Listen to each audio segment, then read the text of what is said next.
ایک نوجوان گڈریا دریا کے کنارے اپنی بھیڑیں چرایا کرتا تھا۔ اسے جھوٹ بولنے کی عادت تھی۔ اپنی اسی عادت سے مجبور ہو کر ایک دن اونچی آواز میں چلانے لگا، شیر آ گیا، شیر آ گیا، دوڑو میری مدد کرو۔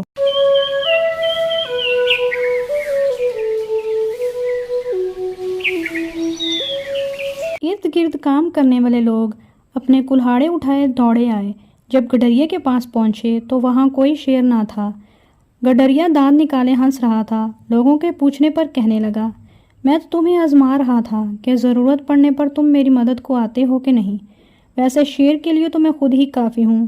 شیر آئے گا تو زندہ واپس نہ جائے گا۔ کچھ دنوں بعد گڈریے نے ایک مرتبہ پھر چلانا شروع کر دیا، شیر آ گیا، شیر آ گیا، لوگو دوڑو میری مدد کرو۔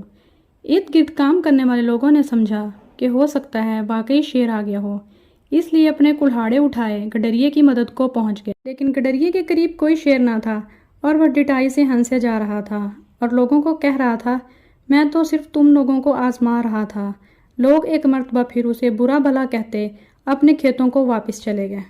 اب ہر کسی کے ذہن میں یہ بات بیٹھ گئی کہ گڈریا جھوٹا ہے اور اس کی کسی بات کا اعتبار کرنے کی ضرورت نہیں۔ خدا کا کرنا کیا ہوا کہ ایک دن واقعی شیر آ گیا۔ شیر کو دیکھ کر گڈریا بری طرح چلانے لگا کہ شیر آ گیا، شیر آ گیا، لوگو دوڑو میری مدد کرو۔ گرد کام کرنے والے لوگوں نے اسے بھی گڈریے کا جھوٹ سمجھا اور کوئی بھی اس کی مدد کو نہ گیا۔